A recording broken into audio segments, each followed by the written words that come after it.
What's up everyone, we're here with the new Disney and Pixar ranking video. This time I'll rank 7 movies from 2008 till 2011. Let's get straight to the movies. Damn, was starting like that? I feel like WALL-E might be one of the overrated Pixar movies. I don't mean it's bad, quite the contrary, it's fantastic. Is it the best Pixar movie though? Nah. The film is set in a dystopian future where Earth has been abandoned due to pollution and waste. The story follows WALL-E, a lonely trash compacting robot who spends his days cleaning up the planet. His routine changes when he discovers a small plant and meets Eve, an advanced robot sent to find signs of life on Earth. Together, they uncover a long-forgotten mission to restore Earth, leading to a journey that challenges humanity's path and rekindles hope for a better future. Okay, now firstly, can we take a moment to appreciate the animation here? The way how abandoned and rusty the Earth looks is so nice, and the scenes in space look absolutely stellar. I love the contrast in designs between WALL-E and Eve, with WALL-E having a rusty and old design, while Eve has a futuristic one. By the way, humans here are drawn to be obese and lazy, to the point of not even standing up, which is a nice detail. Overall, animation is fantastic. Another great thing is the story. I adore the concept of the Earth getting abandoned by humans. The movie highlights an important message of taking care of your planet. As for the characters, my favorite characters here are WALL-E and Eve. They have a really cute love story that feels very genuine. As for the characters, my favorite characters here are WALL-E and Eve. They have a really cute love story that feels very unique in comparison to other movies. My favorite part is towards the end when WALL-E sacrifices himself to save others.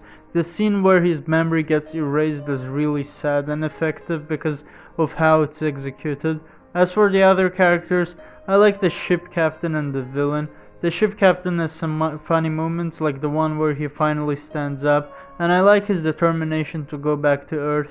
As for the villain, I think he's pretty good. He's not one of the best villains, but I do like how he resists the captain and tries to keep everyone on the spaceship. Another cool part is the soundtrack. I specifically admire the antique style soundtracks, which fit well with the movie.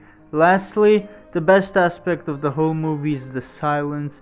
I love how WALL-E and Eve barely talk throughout the whole movie, which makes their relationship even better. Some of the scenes they have are iconic, like the scene with fire extinguishers in space. The music in that scene is great.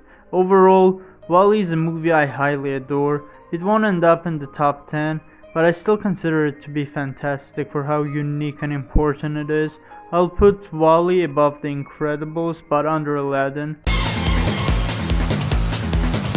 Bolt is about a dog named Bolt who stars in a fictional TV show where he has superpowers and is on a mission to protect his owner, Penny, from villains. Believing that his TV life is real, Bolt escapes from his Hollywood studio when he thinks Penny is in danger. His adventure leads him to discover the real world and meet new friends, including a cat named Mittens and a hamster named Rhino. Along the way, Bolt learns that true courage and heroism comes from within and that love and friendship are what truly matter. Alright, Bolt is when 3D animation finally gets good with Disney. Sure, it improves way more with Tangled, Wreck-It Ralph and future movies, but compared to Chicken Little and Meet the Robinsons, the animation here is actually good. I still think some human models and facial expressions look bad, but I like how they drew Penny. In addition, pretty much all animal designs are nice. When it comes to the songs, this movie has a main theme called There Is No Home Like the One You've Got. I don't know if that's the fucking name. I think it's pretty good though. Not great, but still catchy. The characters in this movie are decent. There aren't any I strongly like or dislike. I feel like Bolt's personality is just not my cup of tea. He keeps thinking he has superpowers for most of the film. The cat character is better, although she has a backstory of getting abandoned, and that aspect could have been developed more. Ironically, the only character I liked was the hamster because of how determined and loyal he was to Bolt. The guy was ready to die just to help Bolt save this owner. Oh yeah, speaking of that, Bolt saves Penny from fire by the end of the movie. That whole scene was pretty cool. It ties up well with the movie's message. Last thing I left out are story and humor. The humor here is fine. Some jokes are good, but others are unfunny and forgettable. As for the story, I think overall it's decent. My main issue is the pacing because some moments here take way too much time. Like the intro is full of action, but it takes up around 10 minutes just to establish that they're making an action movie, and it takes half of the movie for Bolt to realize that he's a regular dog. Overall, I find Bolt to be a good movie. The pacing sucks, but there are pluses like animation and the movie's main theme. I'll put it above Robin Hood. Here we go, my favorite movie in the series. It only took 72 years? Geez, Snow White really came out a long time ago. Anyway, Carl Fredricksen, a retired balloon salesman, fulfills his lifelong dream of visiting Paradise Falls by tying thousands of balloons to his house and flying there. During his adventure, Carl accidentally takes along Russell, a young and eager Boy Scout who was trying to earn his final merit badge for assisting the elderly. Along the way, they encounter a colorful bird named Kevin and a former adventurer, Charles Muntz, who is hunting Kevin. First of all, I gotta address this movie's intro. I've seen people say over and over how the movie's intro beats the rest of the movie. I do agree that the intro could work as a short film, because I cried every single time I watched it. The way how life is portrayed in a few minutes is so realistic and sorrowful. I cried so many times during the hospital scene when Ellie passes her adventure book to Carl. The best part is that all we hear is the movie's main theme with visual language, which works perfectly. The main theme itself is nothing but beautiful. I love how it changes from cheerful to deplorable with the intro's mood. With that said, the rest of the movie is still amazing. I think the best part of the movie is the animation, with it looking sorta joyful and cartoony but also serious when it needs to be. When it comes to animation, I always feel like Disney is one step behind Pixar. My favorite aspect are the balloons they drew for the house. That scene with the house flying into the air is iconic. I also love the character designs they gave here. Seeing Carl and his wife Ellie get older with time was really neat. As for the characters themselves, I like every character here. Carl and Russell's relationship is the best part. I like how Carl goes from hating Russell to seeing him as a son. I also love the animals they meet like Kevin and Doug. They add a comedic touch to the movie. Humor here overall is nice, and I'm glad it doesn't get in the way of serious moments. The villain here is pretty good too. I like how it turns out to be the person that Carl and Ellie idolized as kids. He becomes obsessive with catching the bird to the point of becoming ruthless. Last thing I want to mention is the story. I absolutely adore how Carl is ready to complete his childhood dream just for Ellie. The movie's message of dealing with loss and moving forward makes this even better. Through the whole movie, Carl values his house because of the memories with Ellie, but eventually decides to let go of it. The quote that Ellie lives for Carl is so sad but fantastic. Thanks for the adventure, now go have a new one. Overall, Up is a masterpiece. I could go on, but I think I summed up my main thoughts well. It was a perfect intro and a fantastic movie overall. Up is going on the top of the list. Before I review the movie, just wanted to say that I'm sorry if my voice sounds weird or if I'm saying some of the words wrong, like I almost did now. I'm recording this like in the middle of the night, if you all didn't know, so yeah, I hope you all like and subscribe. But anyway, here we got the penultimate 2D Disney movie. The story follows Tiana, a hard-working waitress with dreams of owning her own restaurant. Her life changes when she kisses a frog, Prince Naveen, who has been transformed into a frog by a wicked witch doctor named Dr. Facilier. Instead of breaking the spell, Tiana herself is turned into a frog. Together with Naveen, who is now also a frog, Tiana embarks on an adventure to find a way to break the spell, encountering various characters like a jazz-loving alligator named Lewis and a firefly named Ray. Didn't expect to say this, but I really liked this movie. I loved the original story getting reversed, with the princess turning into a frog. I liked how at first the prince hates Tiana, but eventually falls in love with her, since she helps him to learn about the importance of hard work. I honestly think the main character here is great. Love how Tiana stays resilient to open her own restaurant. Another character I admire is Charlotte. I like how supportive she stays for Tiana. My favorite character though is Dr. Facilier. He's honestly one of my favorite Disney villains. His design is awesome and I love his connection with voodoo magic. His manipulative personality is also great. He has great scenes with his friends from the other side. I also think his death is really dark. I don't know why many people don't mention that. Unfortunately though, other characters ain't great. The prince sucks for mistreating his servant. Like, I don't get why they presented his servant as a villain. If I was him, I'd betray him too. He does improve by the end, but I still don't like him. The crocodile Lewis isn't bad, but I feel like it doesn't have much of an impact on the movie. Mama Odie, the woman who helps Tiana with breaking the spell, isn't awful, but I'm not a fan of her personality. As for the Firefly, I think he's really annoying. He just sounds like a redneck, and compared to Mater from Cars, this guy's just annoying. The best part about him is his death, but even then I don't think it's that sad. Lastly, I wanted to mention the animation and the songs. The songs in this movie are great. It's been a while since we had a full musical from Disney. I don't think all the songs are great, but I love Friends on the Other Side and Almost There. Huge cause for that is animation, and it's amazing here. The colors used to illustrate New Orleans are really nice, and I love how they animated Dr. Facilier's shadow. As for the frogs' designs, I think they're decent, although I think their legs look kinda bizarre. Overall, I think The Princess and the Frog is a really good movie. Has its minuses, but I didn't regret watching it. I'll put it above Pinocchio. Yeah, I'ma be honest, Pixar is really cooking right now. Toy Story 3 was always my favorite out of the franchise. Andy is about to leave for college and his toys are accidentally donated to Sunnyside Daycare. At first, the daycare seems exciting, but they soon discover it's run by the tyrannical Lotso. Woody escapes to lead a rescue mission, and the toys face challenges to return to Andy. Firstly, I love how this movie jumps into a time skip with Andy leaving for college. That detail is really effective because of You've Got a Friend in Me cutting abruptly after Our Friendship Will Never Die lyrics. Yeah, I forgot to mention this in Toy Story 2 review, but Randy Newman does a great job with these movies' music. Also, there was a nice song about Jessie and her owner in Toy Story 2 which I wanted to mention. Anyway, in comparison to the first two movies, the animation really got an upgrade.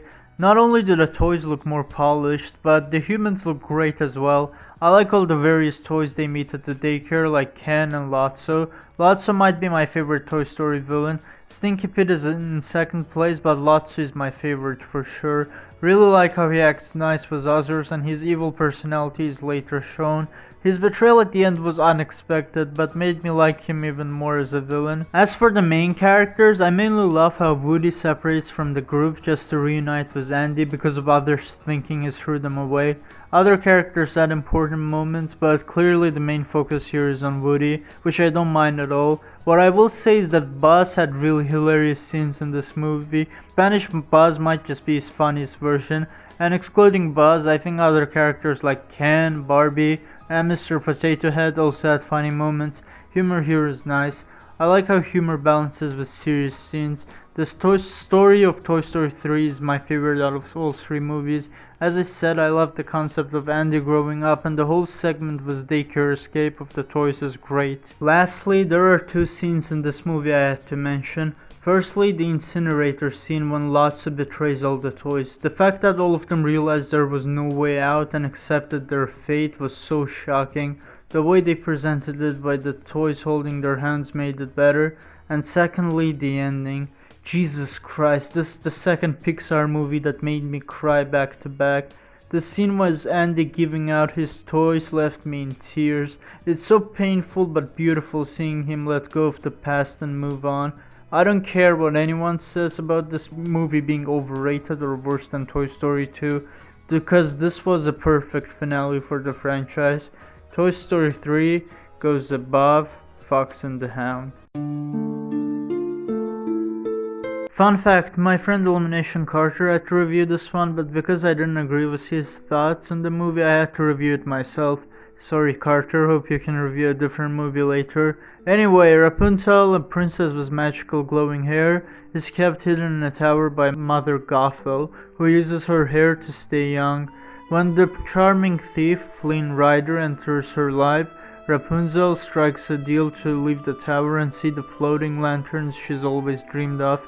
As they embark on their adventure, Rapunzel learns about her true heritage and falls in love with Flynn. Surprisingly, I really love the story here. It doesn't feel like a generic princess movie like Snow White, mainly because of the characters. Rapunzel is a great protagonist because we see from the start that she likes living in the tower and only wants to leave for one reason. Flynn Rider, meanwhile, is definitely my favorite character here because of how charming and funny he is.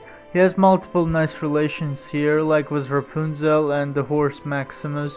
It's really nice to see his character develop with the movie. I absolutely loved his sacrifice in the end. As for other characters, I really like the horse and the chameleon. They ain't as good, but add good comedic value. Humor here overall is amazing. There are countless funny scenes, and largely because of the sudden facial expressions and actions the characters create. Some jokes ain't great, but most of them are. The animation here is generally amazing. Disney really improved from Chicken Little. Character designs are really pleasant, and I can only appreciate how they animated Rapunzel's hair. One particular detail I want to highlight is the lighting. It improved massively, and that's especially evident during the lantern scene. I also think the villain here is amazing. She stays caring for Rapunzel, but also acts manipulative.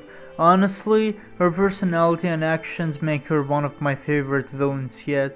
Her design adds up to her personality, and the way she dies after Rapunzel loses her hair is really cool. Lastly, the songs here are great. My favorites are I Have a Dream and Mother Knows Best. Overall, Tangled really exceeded my expectations. Disney is improving with 3D movies because this is the best one yet. I'll put Tangled over The Emperor's New Groove. Shit, well, I guess I jinxed it all. Cars 2 is in my opinion the start of Pixar's downfall. I don't mean that after this all the movies start being bad, but it's the point when the quality mixes from good to bad. Lightning McQueen heads to the World Grand Prix, an international racing event. His buddy Mater accidentally gets involved in espionage when he's mistaken for a secret agent. As Mater navigates the spy world, he learns about a scheme to sabotage the race and the new eco-friendly fuel, Alinol. Okay, now let's discuss the pluses because there are more minuses here. Obviously, I love animation. The designs of new cars they added are creative, like the Italian car, Lightning Rivals. I also enjoy the number of settings this movie has. Each country has a uniquely drawn look, like Japan for example. The last plus, I guess, is some of the new characters they added, like Francesco. I liked how he didn't turn out to be a selfish villain like Chick from Cars. Other new characters are either decent or uninteresting. Okay, now for minuses, Mater. Yeah, in this movie for some fucking reason, Mater became the main character. The only reason I liked him so much in the first movie is because he was funny but not everywhere. Here though, he appears for most of the movie and his jokes just suck in the process. Humor really got unfunny here and I enjoyed only a few jokes. The story on the other hand is even worse. Like, why the hell did this turn into a spy movie? Cars was never even about that. If they had to go with a spy movie I could understand, but they chose that out of nowhere. Ironically, I ended up caring more about the race than the spy storyline. Sure, there's lots of action, but when I don't care about the story, what's the point? Also, I forgot to mention, it turns out Doc from the first movie is dead in this one. It just annoys me how instead of focusing on that point more, they just mention it once and then stop. Lastly, the villain here was extremely mediocre. The whole time it was the founder of the Alinol company. The twist in the end was great, arguably the best part, but it makes me not care about the villain because of how rare he appeared in the movie. Yeah, overall, Cars 2 is just a bad movie. It's definitely not horrible, and I can see people liking it, but it's a really disappointing sequel under the Great Mouse Detective.